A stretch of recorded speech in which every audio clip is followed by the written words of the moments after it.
and took their 12-year-old daughter to the living room where she was violently raped, wearing blue jeans, a tweed jacket and a balaclava. He entered the parents' bedroom, demanded money, and tied them up with copper wire. Described as a monster, I think that's probably an actor. He was fairly quietly spoken. He took off the garbage bags he had put on the girl. Police are concerned the man could be capable of murder. They say it appears he had been watching the home and knew the teenagers were alone. He was wearing a knitted dark green balaclava with cream stitching. 13-year-old Karmein Chan had been babysitting her two sisters in their Templestowe home when the abductor struck. Okay, welcome back to another Melbourne Marvels and Who is Mr. Cruel episode of the Karmein Chan podcast. Jay, welcome back. Yeah, nice to be here, Eamon. How are you? Yeah, pretty good, thanks. Jay, so far in the episodes that we've done, we've pretty much covered the first month after the Karmein Chan abduction. But in this episode, we're sort of planning on getting through a lot more. Probably the rest of 91 we'll manage to cover. Yeah, and then hopefully in the next episode we can cover a really significant event, which is the finding of Karmein's body, and we're going to do a special episode about that. Yep. Okay, so the first article I want to deal with is on the 5th of May, an article named Police Believe Karmein Dead was published in The Age. No author was listed. Now, this article was significant because it wasn't an official police communication and was an Age article that quoted a police source who worked on Spectrum. The police source was quoted as saying, "We've got no doubt the same person was involved, and you've got to say after 3 weeks it's not looking good. In the past he's let them go, but this one has gone on too long. It has been 3 weeks and there hasn't been any contact." The source said if Karmein had been murdered, it was likely police would never find her body because of the precautions the abductor had taken to conceal his identity and destroy clues that might lead to him. "I would say this bloke not only has a good knowledge of forensic science, but also of autopsy, which means we'll probably never find her," he said. Yeah, so this was an important article, Jay, because this was not an official police communication. And it was something that police sources were being quoted there by The Age, senior police. But David Sprague was actually really annoyed that they came out and published this article because the police were not officially going out and saying Karmein was dead. And obviously this wouldn't have had a good impact on her family. So No. you can imagine they were pretty annoyed. May also have, caused people to stop looking for her, and I guess it's just he was obviously trying to control the narrative pretty tightly, and so you can see why he might have been annoyed. Yep. I'm just going to go through a few more articles that made the headlines at the time. The 8th of May, Classmates Write to Chan Family, in The Age by Bruce Tobin. And this just talked about how the classmates of Karmein wrote to her family an emotional letter of support. And then on the 18th and 19th of May, you probably recall this, Jay. I think you've mentioned it before, when a whole lot of posters were published and sent to all households in Victoria. Yeah, this is when it happened, 18th to 19th of May. It costed $200,000, paid for by an anonymous printing company. And it was also distributed in parts of New South Wales and South Australia. And I think at about the same time, a few days later, there was an article saying that 100 billboards were also being displayed across Melbourne. Yeah. So there was a massive, blitz trying to get this story in front of people. Yeah, and I often still hear people talk about they remember these posters, and even now, if you look up Karmein Chan online, you'll see these posters, and you'll see the images of Sharon and Nicola and Karmein. Of course, the image of Karmein is the one from when she was 8 years old, and as we'll see later, this is something that the Spectrum received a lot of criticism about by putting this photo out there of a girl who is now 13 and looks completely different. She's got short hair. They're criticised for having the wrong photo out there. Yeah. All right. And the next one is one of a spate of kind of either copycat crimes or similar abduction attempts that happened throughout this period. And it's on the 21st of May, an article in the Herald Sun called Girl 7 Dragged from Her Bed reports that a man wearing a beanie with slits cut out for the eyes entered a home in Mildura and dragged a sleeping 7-year-old girl from her bed. He took her to the family car in the driveway and raped her, and then took her back to her room, but she was too scared to raise the alarm. The man then entered the room of an 11-year-old girl and attempted to abduct her. The first girl's sister, right? Okay. And the girl woke up and began screaming. Then the girl's mother woke up and the attacker fled. So this man was caught later in the week and arrested, and his name was Raymond Peterson. So unlikely to be related to the Mr. Cruel crimes or the abduction of Karmein. And I think it's astonishing, Jay, because likely Raymond Peterson has also received one of these posters just 2 days before this attack, because apparently every household in Victoria had received this poster. And it just makes you wonder whether he got the idea for his attack from the poster. Yeah, terrible. So that's just one. There'll be a few more that we'll talk about in this episode. 24th of May, an article is published in The Age, written by Bruce Tobin, called Sisters Blame Themselves. And it's essentially another article which is appealing to the offender to release Karmein. And it talks about how the sisters essentially feel a lot of guilt about the abduction. 6th of June from the Herald Sun. And police plan holiday anti-kidnap patrols. And it's my old pet annoyance, which is the fact that they're talking about stepping up patrols on the school holidays when we know that there's nothing particularly special about the school holidays, and they're still thinking that all of the attacks occurred on the school holidays, which is not actually the case. And it just makes me lose confidence in Spectrum when I see them saying things like this in public. And this is kind of how it became part of the narrative, stories like this. Yeah.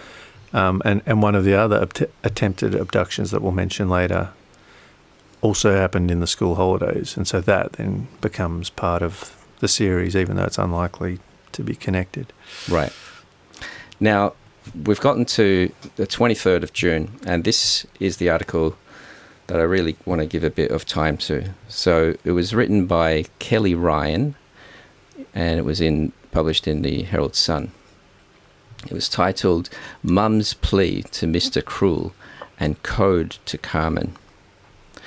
And it's essentially a letter written by Phyllis Chan, Karmein's mother, pleading to the offender to release Karmein. And she's done this by herself, not with any police support, in a desperate attempt to try to convince the offender to release her. So I'll read the full letter out. A personal plea to the man with Karmein Chan. When I write this letter, Karmein has been taken away by you from my house for 68 days, 12 hours and 32 minutes. I am counting every minute and every second of the day. Our whole family is absolutely destroyed. Carly and Karen are still sleepwalking, calling Karmein to come home. The girls wake up often and peep through the window to check if the man has sent Karmein back. They are very sure that the man will send Karmein back safely. I hope so too. They beg us not to move to Hong Kong or decide anything until Karmein comes back. They are very scared in the house, but they want to stay for Karmein's return. My heart is bleeding. John and I cannot concentrate on anything. We cannot describe how we feel. I have prayed to God, Kwam Yum. I had to look this up. Kwam Yum is some sort of Cantonese bodhisattva. God, Kwam Yum, and Buddha, the moon, the sun, and rainbow, and everything I saw up in the sky for help. I have been doing the Chinese tradition of calling Karmein's name after midnight. I am, and some parts of the letter are actually difficult to read. She says, I hope the three girls will be back together to our family once again. Please tell us what you want us to do to have Karmein's return. I am not sure what is going through your mind right now. Perhaps our desperate plea can touch your heart, but on the other hand, you may find us silly and crazy. We cannot understand why you have not released our Karmein. In the past, you have released the others. Maybe you want to free Karmein, but you are scared. Maybe she is very ill. Maybe you want a ransom or something else. Whatever the reason, Karmein is everything to me. I devised a code number of a post office box that only Karmein and I know. Seriously, I swear on my whole family's lives that the police know nothing about this arrangement.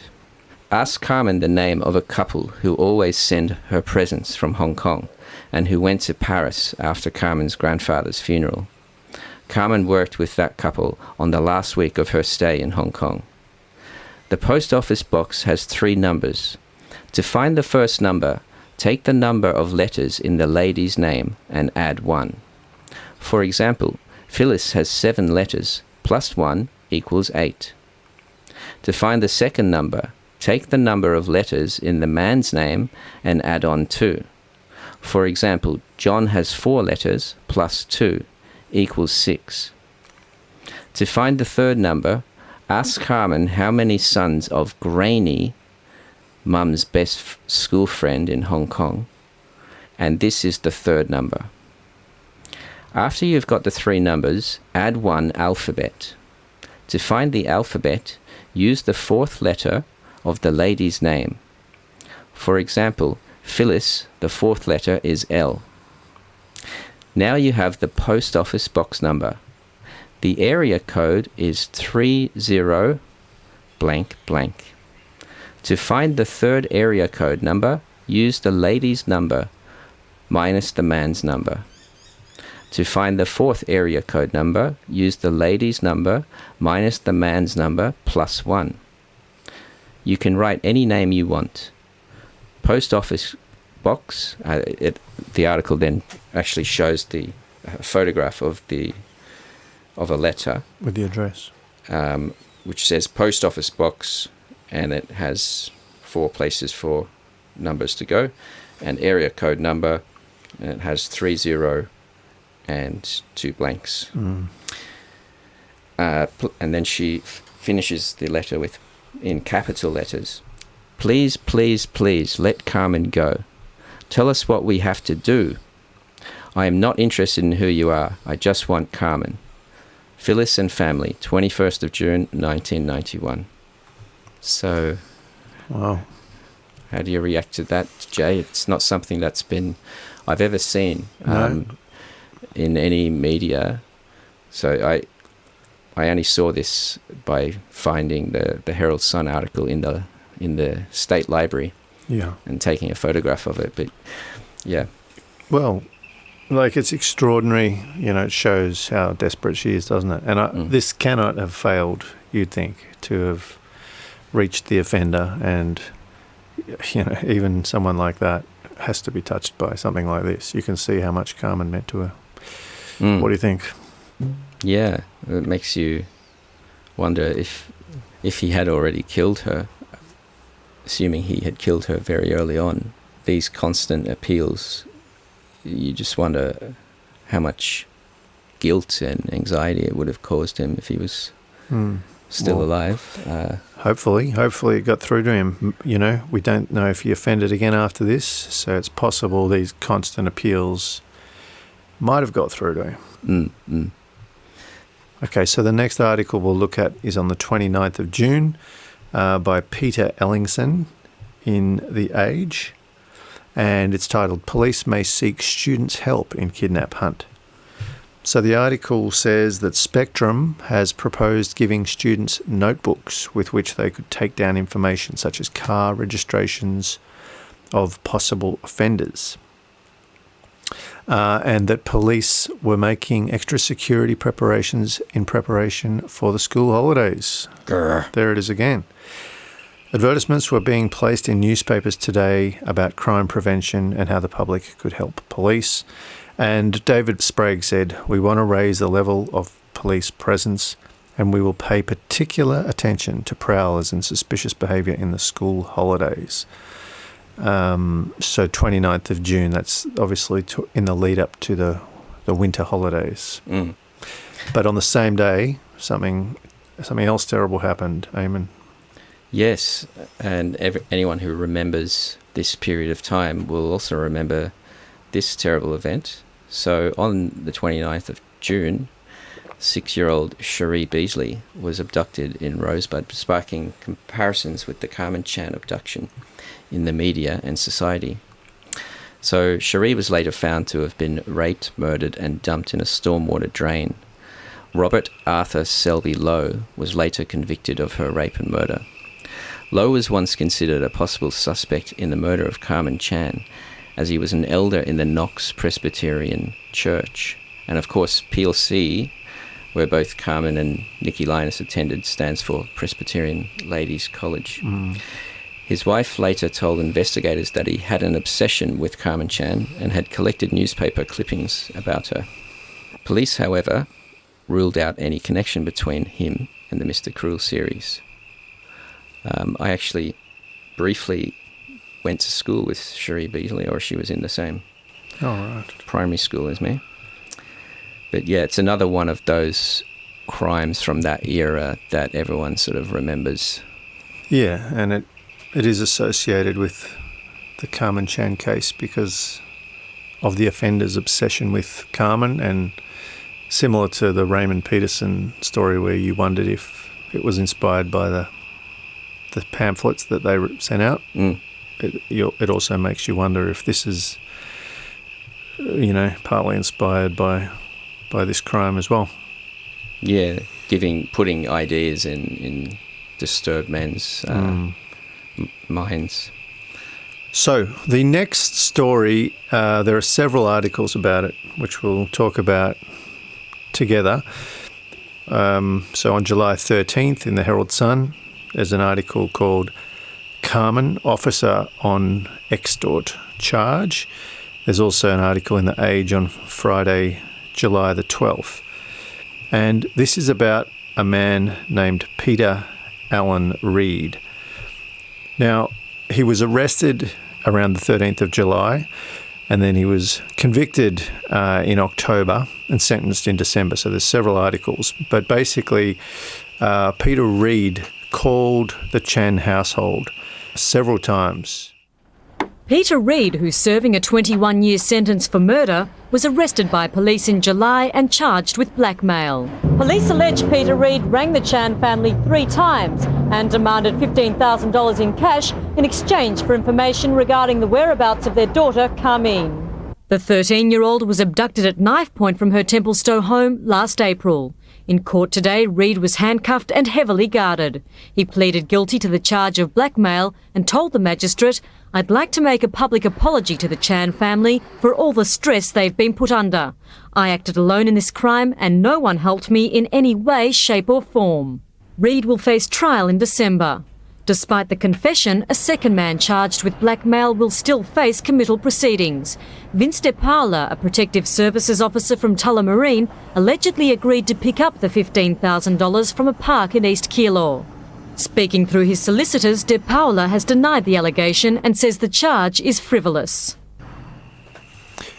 Okay, so the details of this extortion bid were revealed in a series of articles throughout the year. So we had this cop killer, Peter Allen Reid, who was serving a 21-year sentence in Pentridge, who rang John Chan several times on July the 9th, threatening to kill Karmein if he wasn't paid $15,000.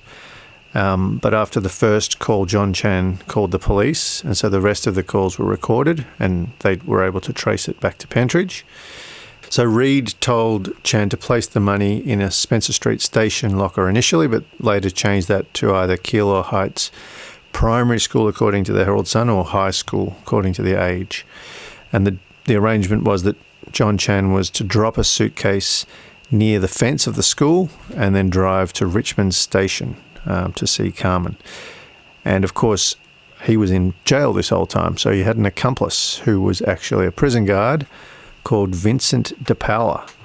And Vincent de Paula, who was about 22 when this happened, lived in Airport West and East Keilor, around that side of town, and his sister had been in a relationship with Reid, and he was actually photographed by undercover police who went to make the drop. So quite an extraordinary extortion bid. Luckily, both men were found guilty, and police, decided that they had nothing to do with the abduction. But what more do we know about this bloke, Peter Reid?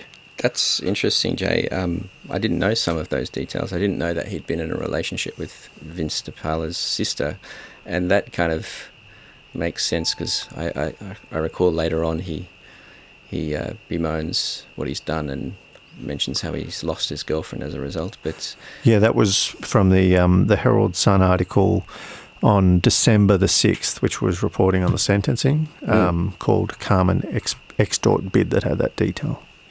Yeah, well, I've got a little bit more on Peter Reid. Peter Allen, which is one of three spellings. It's either A-L-A-N, A-double-L-E-N, or A-double-L-A-N. I've seen all three spellings, and in official documents as well, like in court proceedings. So I'm not sure which one it was, but he's not to be confused with Peter Reid, R-E-E-D, the associate of the Minogue brothers who were involved in the Russell Street bombing in 1987, nor the Peter Reid who was a real estate agent and suspected drug dealer who was a client of Nicola Gobbo and who was investigated later by the National Crime Authority in 1999. Reid was from Sydney, and he had actually, the reason he was in prison in the first place was he had shot and killed a police officer in Victoria in 1982, who he was being pursued by. He had fled a psychiatric institution in Sydney at the time, and he was notorious for attempting to contact the police in order to cut deals with them to get a reduction in his sentence. Some felt, Jay, he was actually an unreliable witness for this reason, but this didn't stop the police from relying on his evidence as a state's witness in some very high-profile cases, including the conviction of the man we mentioned earlier, Robert Arthur Selby Lowe, for the rape and murder of Sheree Beasley. He was very prolific throughout the 90s. He also provided testimony in the conviction of Matthew Johnson, who you might remember was the guy who murdered Carl Williams in prison in 2011. He also gave evidence against Julian Knight, perpetrator of the Hoddle Street massacre, claiming Knight had told him in prison that if he ever got out, he would kill again. He also testified against suspects in the Walsh Street trial.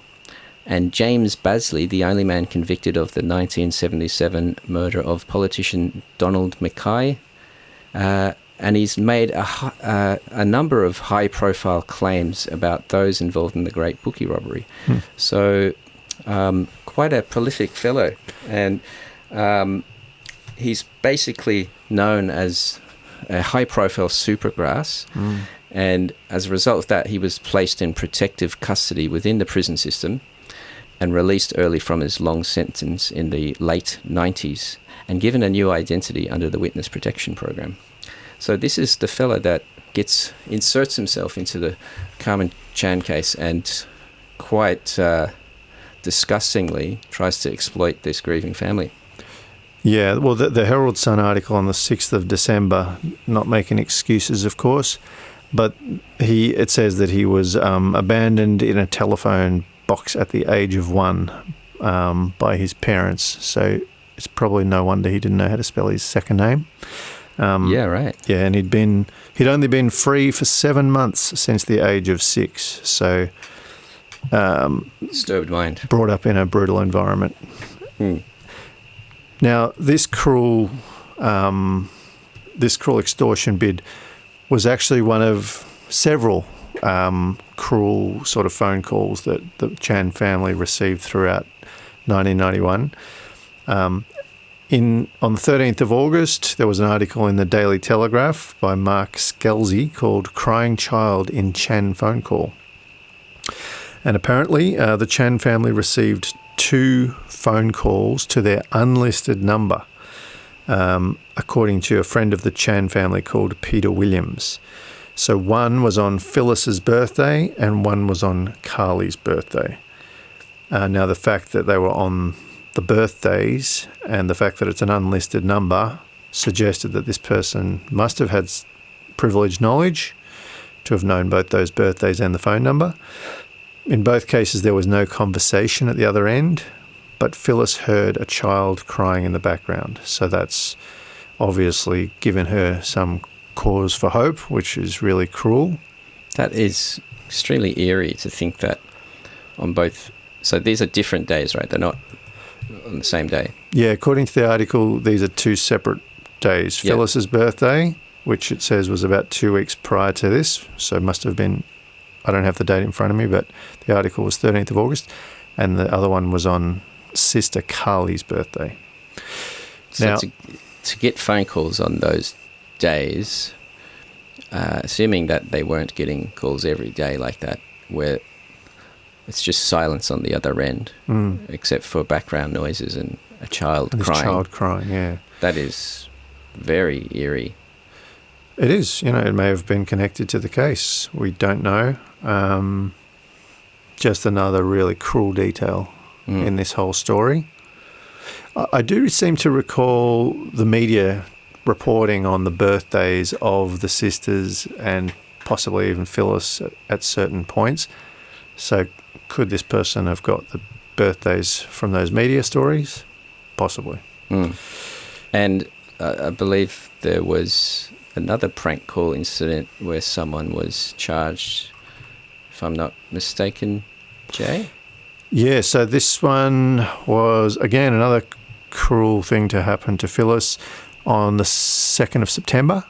58-year-old man from Wilhelma Avenue, Bayswater. He was called Richard Percival Blair. He was an engineer. And he pleaded guilty in the Ringwood Magistrates Court for an obscene phone call that he made on September the 2nd to the Chan household. The court heard that Mr. Blair dialed a number at random and made sexual suggestions, claiming he was just around the corner and wanted to have sex with her. So he's claiming that it was a random call, and police also did not believe that Mr. Blair deliberately targeted Mrs. Chan.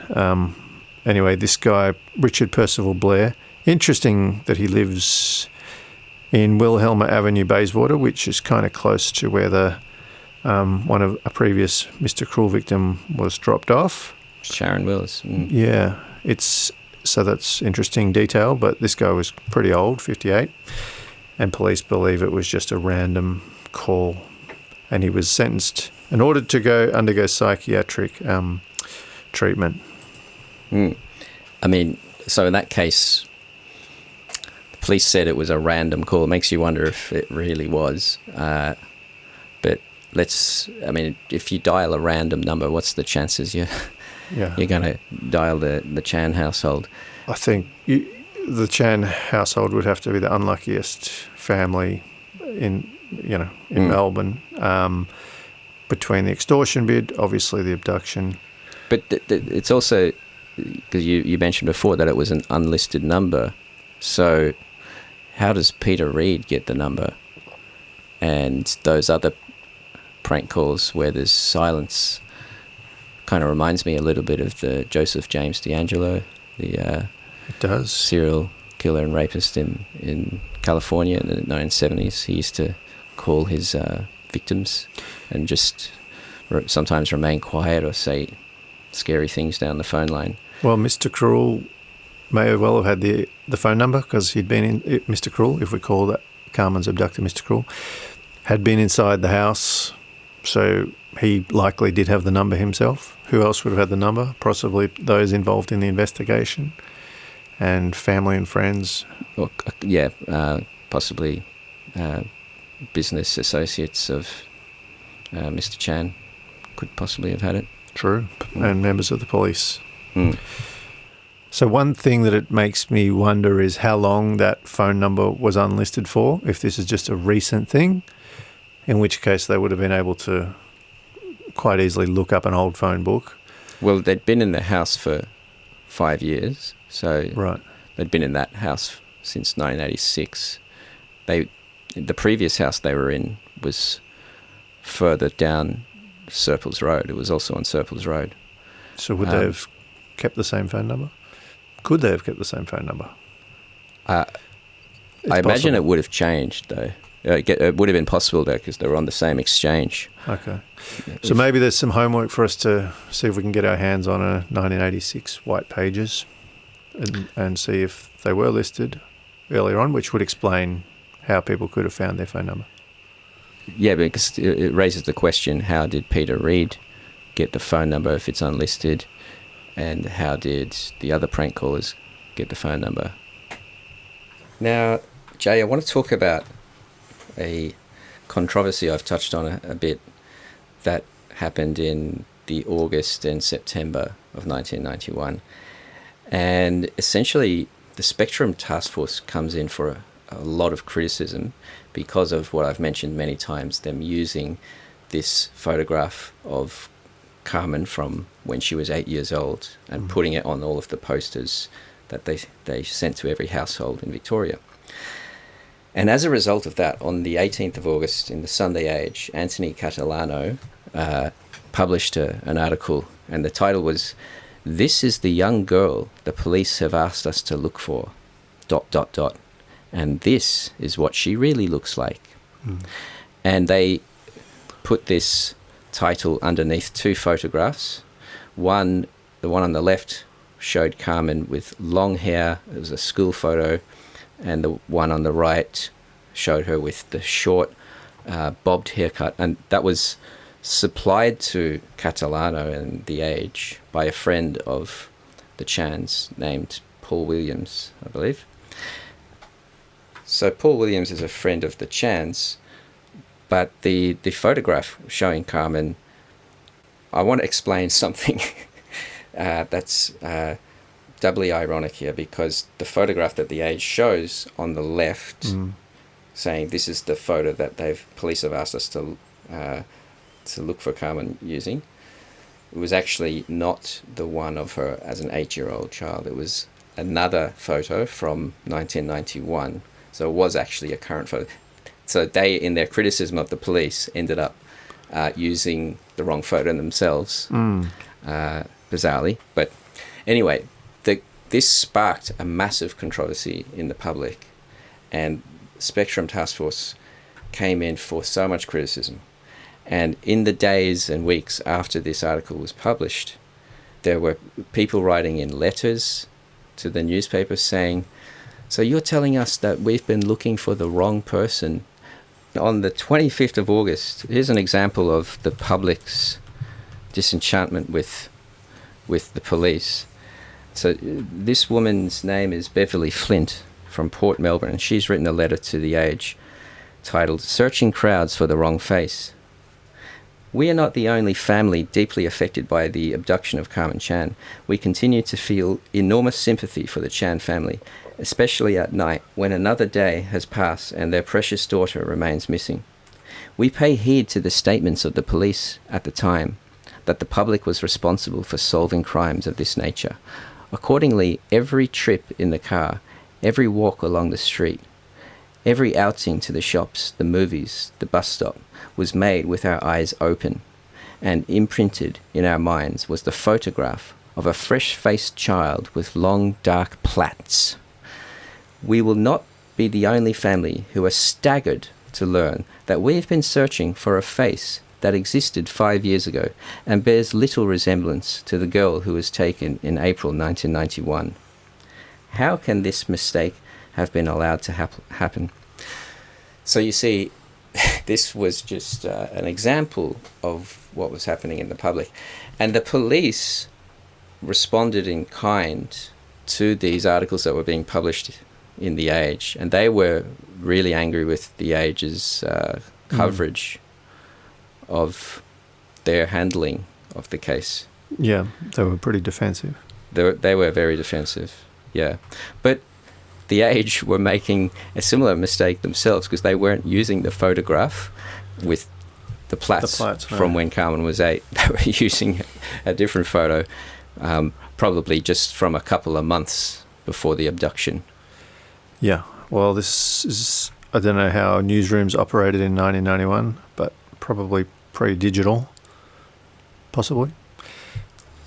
So then on the 25th of August, there's another article by Anthony Catalano in The Age, and it's titled Karmein Recent Photo Prompts New Clues, page 2. So it basically says that, having read his previous article, 2 people had since contacted the police claiming to have seen 13-year-old Karmein in Alexandra, about 100 kilometres north of Melbourne, approximately 2 weeks after her abduction. So this is in August, and they're thinking back to end of April. Yeah, and because they've seen this new photograph of Karmein with short bobbed hair, they're thinking, hang on, I saw a girl like that. Okay. So the witnesses claim to have seen Karmein in crumpled clothing, being closely watched by a man. And they provided a detailed description of the man. One witness, the wife of a policeman, said she recalled seeing the girl because of her crumpled clothing, but did not initially associate her with Karmein due to the huge difference in her appearance compared to the police poster. So when you hear Alexandra, 100 kilometres from Melbourne, it sounds pretty far removed from Karmein's life and seems pretty unlikely, but there is one connection, isn't there? Yeah, well, we know that year 8 of PLC in 1991, their camp that year was very close to that area. So it's an interesting coincidence.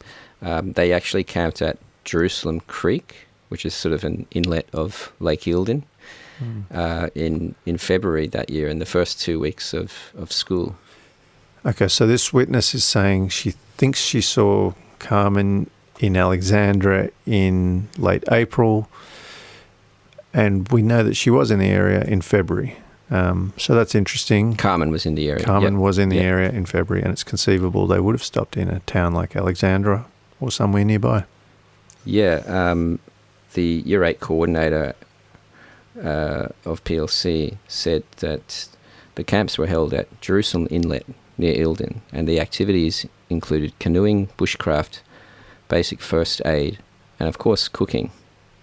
So it's, you wouldn't think that the witness would have seen Karmein in April unless, I guess if you were to speculate, indulge us in speculation for a moment, an offender saw Karmein when she was probably there in the February of that year and abducted her and took her back to that area. Yeah. So, and David Sprague stated the police were forced to use the photo that they put on the poster of Karmein when she was 8 in Platts because it had been made available by the family, which, to be honest, I don't think that's a very professional thing to say in defense of yourself in this situation, throwing the family under the bus a bit. A family spokesman, Mr. Paul Williams, who provided the new photos, said both he and Karmein's mother Mrs. Phyllis Chan, had previously told police the poster photo was several years old. The police responded saying it was, quote, virtually impossible to confirm, end quote, the two sightings, and deemed it unlikely the abductor would allow himself or Karmein to be seen in public, given his past extraordinary steps to protect his identity. That's a bit of a strange defensive statement from police. Instead of following up on the leads, Yeah. just dismissing them out of hand because it kind of makes them look bad. I mean, I think it's unlikely to be genuine sightings as well, but don't they have an obligation to follow them up? Well, you see this all throughout 91, this very tense relationship between the Age and Spectrum. And the Chan family, whenever they release their appeals to the offender, it's always through the Herald Sun. And the Herald Sun, they're the ones who are using this Mr. Cruel moniker, and they're publishing more articles. And there's this kind of a bit of a battle between the Herald Sun and the Age to have the right talking points on this issue. Yeah, and you also get a bit of a sense there's a bit of tension between the family and the police here. I mean, I know that the family was close to police, and that, I don't know if that continued, but certainly at this time there's a bit of tension where police are saying one thing, family is saying the other. Phyllis published the letter without the police's knowledge. Yeah. And it went on then, 1st of September, The Age published another photo, The Many Faces of Karmein, where they really dig their heels in on this mistake by Victoria Police. And it talks about how the task force was going through a public relations disaster, despite the dedication of the investigators. It touches again on the photograph controversy. And another thing came up in this article that was new was that the man who disclosed the recent photos, the family friend Paul Williams, was reportedly discredited by the police in an off-the-record briefing as an, quote, unreliable source, end quote, who had, quote, wasted their time, end quote. Mr. Williams countered that the photo he gave resulted in a possible sighting. And Sprague again says that he was forced to use the older photo by the Chan family, citing standard police practice to use the family's choice. Forced to use, that sounds very strong. Getting increasingly defensive. Yeah. The article also suggests that the media were, quote, drip-fed the whole way through this case, end quote, and that police needed, quote, tight controls on what the media get hold of, end quote, in sensitive cases. And it goes on to say that the emotional letters released from Karmein's younger sisters were described as the, quote, brainchild of police rounds reporters, end quote, rather than the girl's idea, used to, quote, generate public sympathy, end quote. We skip forward to November, Jay. Karmein Chan's birthday was actually on the 5th of November 1991. And if you remember, Nicola Lynas was released on her birthday, right, on the 6th of July 1990. And so the Herald Sun published an article, I believe on the 4th of November, before her birthday, again, Phyllis appealing to the offender to release Karmein on her birthday. It would have been her 14th birthday. It was also her father's birthday the same day. He would have been his 40th. Gosh. So again, she's used similar language, 28 weeks of mental torture for our whole family. Karmein's never been away from home for such a long time. And Mr. Kidnapper appeals to the Mr. Kidnapper to return Karmein to those who love her, mentioning that Carly and Karen had saved up to buy Karmein a Bart Simpson skateboard, a present that she had wanted so much before she was taken. Should point out that at Karmein's grave in Templestowe Cemetery, there is a skateboard, a Bart Simpson skateboard, so it's I guess that it's the same one mentioned here. Okay. All right. Well, the next article that we're going to talk about is from The Age, and this is now into December the 12th, and they are reporting that police have spoken to a Mr. Cruel victim in the UK, and of course they're talking about Nicola Lynas, who returned with her family to the UK in 1990. And they'd already spoken to her then, so this is the second time that they had interviewed her. But I think people might have heard about this before, but it was also at the same time police were busy re-interviewing all their suspected victims of Mr. Cruel. That's weren't they, right. Yeah, we came into some information that while Nicola and her sister Fiona were re-interviewed in England between the 11th and 15th of December, Sharon Wills had been re-interviewed on the 24th of July. The 14-year-old Hampton girl who was raped in 85 had been re-interviewed on the 5th of August. The 24-year-old woman who was abducted off the street in Brighton East had been re-interviewed on the 7th of August.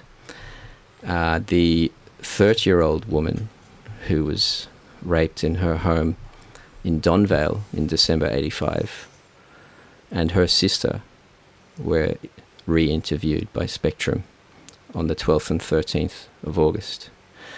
The Lower Plenty victim was re-interviewed on the 17th of August. And the Caulfield victim, who was abducted from her home, I think she was 21 at the time, she was driven to Chelsea, and the only witness who ever got a good look at the offender's face, she was re-interviewed on the 26th of September, and again on the 2nd and 3rd of November 1991. Now remember, we did mention previously that this woman was responsible for creating a digital likeness of the offender with some computer experts. That wasn't ever released publicly.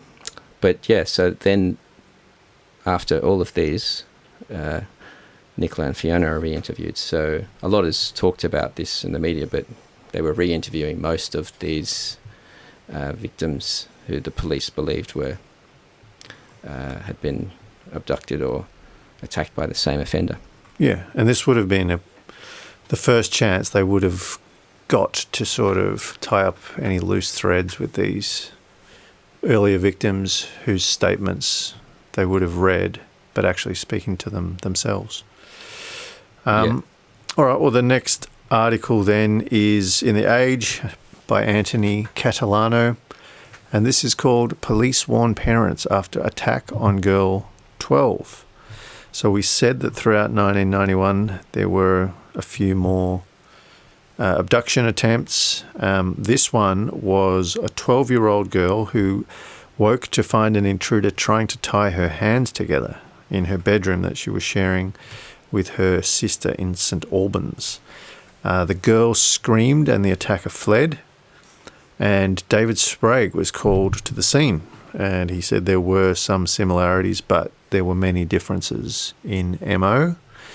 The man apparently wasn't wearing a mask.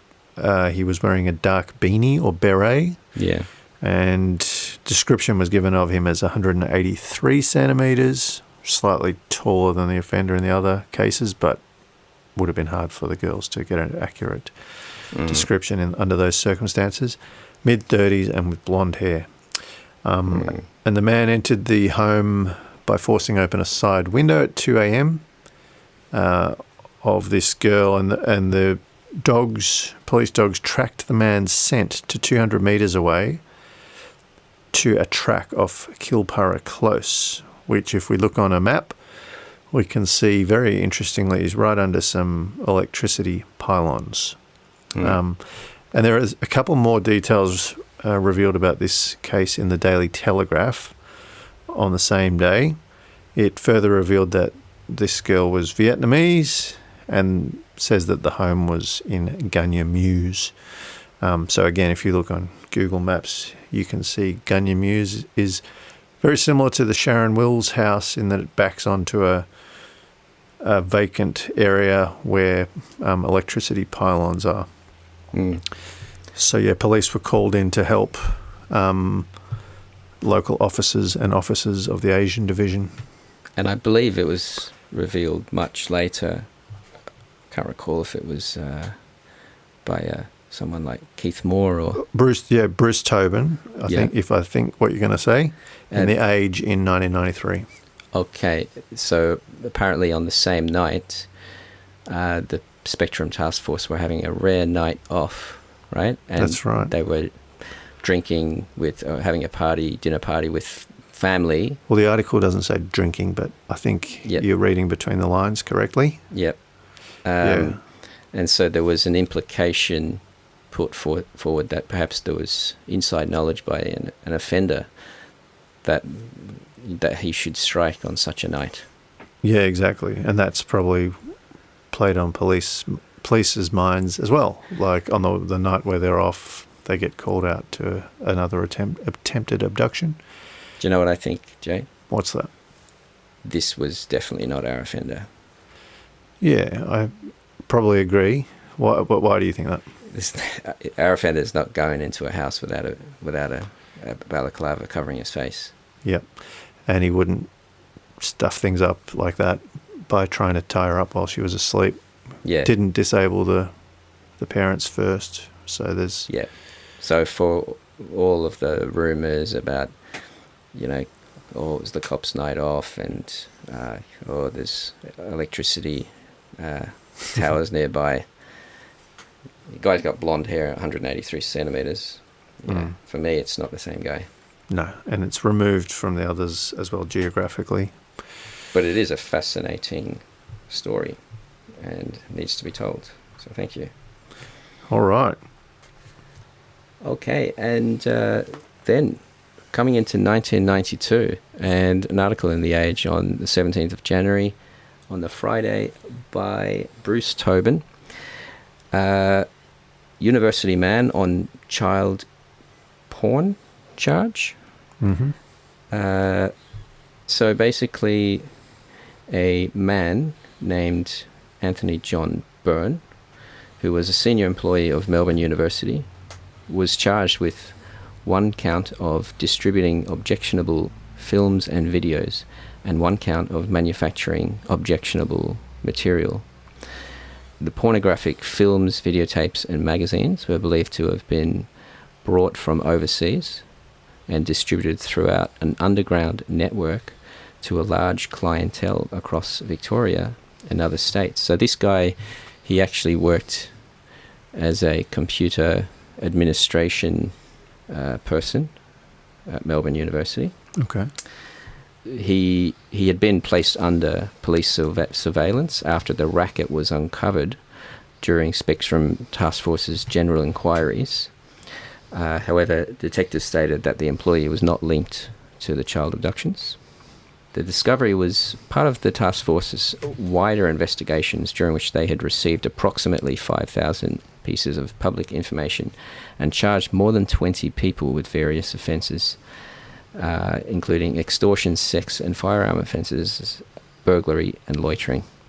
And I believe later on that number increased and something like 71 people were convicted around this racket that this guy... He had actually apparently a list of names on a computer at Melbourne University. Yeah, so huge breakthrough.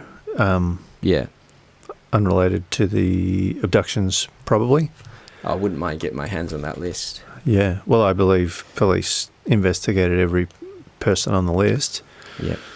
Yeah. And I guess this is one of the positive legacies of Spectrum after we criticised them a fair bit in the last few stories. And I believe they did achieve much stronger laws against child abuse material. Because if you see the charges, it was distributing objectionable films and videos. Yeah, yeah. So I'm pretty sure that after this, there wasn't child abuse material was outlawed. Yeah, I don't think at the time there was a specific crime around possession of child pornography No. in Victoria, and this changed it. They brought in a new law after this. But yeah, apparently he was advertising these videotapes that he'd brought in from another country. Assume it was Netherlands or something like that. Well, No I idea. guess, but yeah, and he's advertised it in an adult sex magazine.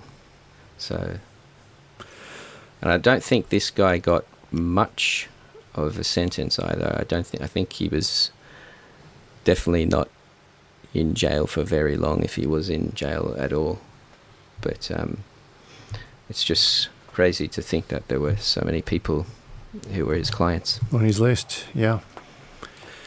Well, I think that brings us to the end of the first sort of year that we're going to cover following the abduction of Karmein Chan. Yeah, it's taken us a while to get here, but yeah, I think the next episode is when we're going to start covering when Karmein's body is found in April of '92. Yeah, and I think you've done some great work there, and you can reveal a few things that people will be hearing for the first time. Yep. I have interviewed one of the men who was there when Karmein's remains were found. Yeah.